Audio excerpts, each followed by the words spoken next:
जरा सोचिए, कराची का एक इलाका जिसकी तंग गलियों में आज भी बीते खौफनाक दौर की परछाइयां तैरती हैं।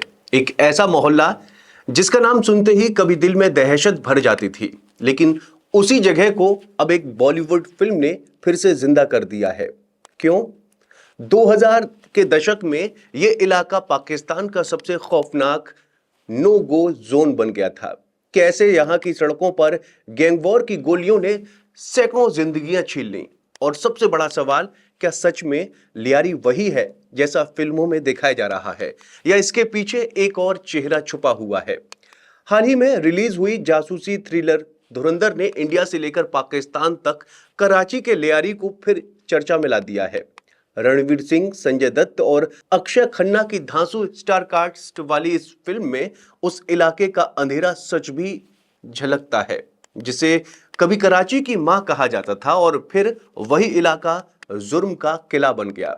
आइए परत दर परत खोलते हैं इस कहानी में, जहां इतिहास भी है, दहशत भी है और एक बड़ा सवाल भी, लियारी की असल सूरत आखिर कौन सी?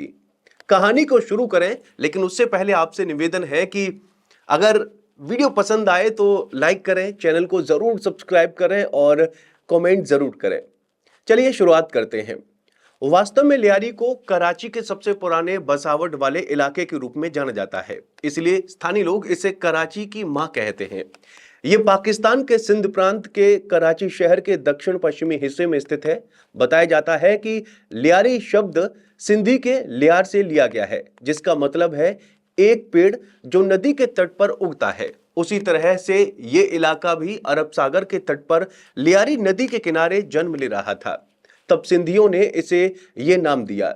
सिंधी मछुआरे ही लियारी में बसने वाले सबसे पहले आजमजात थे। बलूच खनाबदोश को भी यहां सबसे पहले बसने वालों में गिना जाता है। लियारी शब्द सिंधी के लियार शब्द से लिया गया है, जिसका मतलब है एक पेड़ जो नदी के तट पर उगता है। यह साल 1725 की बात है। सिंधी बनिया सबसे पहले कराची के लियारी इलाके में पहुंचे थे। उन्होंने ही इस इलाके का विस्तार किया। साल 1729 में औपचारिक रूप से कराची की स्थापना हुई। साल 1770 से 1795 के बीच बड़ी संख्या में बलूच प्रवासी यहां आने लगे। ब्रिटिश शासनकाल में कराची एक प्रमुख शहर के रूप में विकसित होने लगा और साथ ही ईरानी बलूचिस्तान से भी बड़ी संख्या में बलूच आकर लियारी में बसने लगे। एक तरह से लियारी में बसने वाले लोग मेहनतकश मजदूर थे। साल 1886 आते आते लियारी की संख्या 24,000 के पार चली गई। क्योंकि लियारी बस्ती नदी के पार थी, तो अंग्रेजों ने इसके विकास में ज्यादा रुचि नहीं दिखाई। इसके बजाय कराची के बंदरगाह और पूर्व के इलाकों को ज्यादा विकसित किया गया। अंग्रेज शासक और कराची के व्यापारियों का ध्यान लियारी पर कम और कराची के नए इलाकों के विकास पर ज्यादा रहा। इसलिए समय के साथ कराची के दूसरे इलाकों में जहां औद्योगिक विकास हुआ, वहीं उद्योगों की स्थापना और बंदरगाह पास होने के कारण लियारी में मजदूर, कारीगर और छोटे कारोबारी लोग बसते गए। इस तरह से यह इलाका कराची शहर का पहला वर्किंग क्लास क्षेत्र बन गया। इसलिए इस इलाके का विकास बेतरतीब ढंग से हुआ। इसकी पहचान मिट्टी की ईंटों और ईख से बने घरों वाले क्षेत्र के रूप में बनती गई। यही नहीं, घनी आबादी वाला यह इलाका राजनीतिक गतिविधियों के साथ ही मजदूर आंदोलनों का केंद्र भी बन गया। साल 1928 में ईरान के बलूचिस्तान में कुछ राजनीतिक अशांति के चलते ईरानी बलूचों का प्रवास लियारी में और बढ़ने लगा। साल 1941 आते आते लियारी की जनसंख्या 81,000 के पार चली गई। भारत पाकिस्तान के बंटवारे के बाद कराची पाकिस्तान का हिस्सा बना, तब भी लियारी की उपेक्षा होती रही। वहीं लियारी के उत्तरी बाहरी इलाके का विकास होता रहा। वहां आगरा ताज कॉलोनी और बिहार कॉलोनी जैसे इलाके विकसित किए गए।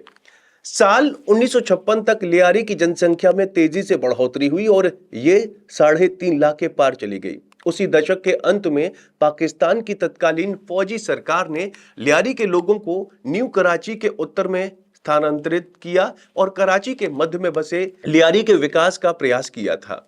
वर्तमान की बात करें तो साल 2023 की जनगणना के अनुसार कराची के लियारी कस्बे की आबादी करीब 10 लाख तक पहुंच चुकी है। अभी ये कराची के सबसे सघन आबादी वाले क्षेत्र में शुमार है। यहां अब सिंधियों और बलूचों के साथ ही उर्दू, पंजाबी और पश्तून बोलने वाले लोग भी बस चुके हैं। ये कराची का ऐसा इलाका है जहां कई संस्कृतियों के लोग एक साथ रहते हैं। इस तरह से हम देखें तो लियारी में बसे श्रमिक वर्ग ने ही कराची की स्थापना की नींव रखी। इसी वर्ग ने कराची के बंदरगाह को चलाया। यही नहीं, चैंपियन मुक्केबाज और प्रसिद्ध फुटबॉल खिलाड़ी दिए राजनीतिक रूप से इतना समृद्ध हुआ कि पाकिस्तान पीपल्स पार्टी का वोट बैंक बन गया और खुद पाकिस्तान की भूतपूर्व प्रधानमंत्री बेनजीर भुट्टो का निर्वाचन क्षेत्र भी रहा। इसलिए इसको कराची की मां कहकर बुलाया जाता है। हालांकि 1960 के दशक में यहां ड्रग्स के गैंग उभरने लगे, नशीली दवाओं की तस्करी होने लगी, जबरन वसूली चरम पर पहुंच गई। इलाके में पानी की कमी के कारण टैंकर कब्जे में करने के लिए खून खराबा होने लगा। 1990 के दशक में यहां अपराधियों का एक ऐसा रूप डकैतों के रूप में सामने आया। बताया जाता है कि इन डकैतों को पाकिस्तान पीपल्स पार्टी का भी संरक्षण मिलता था। पाकिस्तान की सरकार के तमाम प्रयासों के बाद साल 2016 और 17 से इस इलाके को अपराधी गिरोहों से किसी हद तक मुक्ति मिलने लगी। तो उम्मीद है आपको जानकारी पसंद आई होगी। वीडियो कैसी लगी कमेंट करके जरूर बताएं और चैनल को जरूर सब्सक्राइब करें।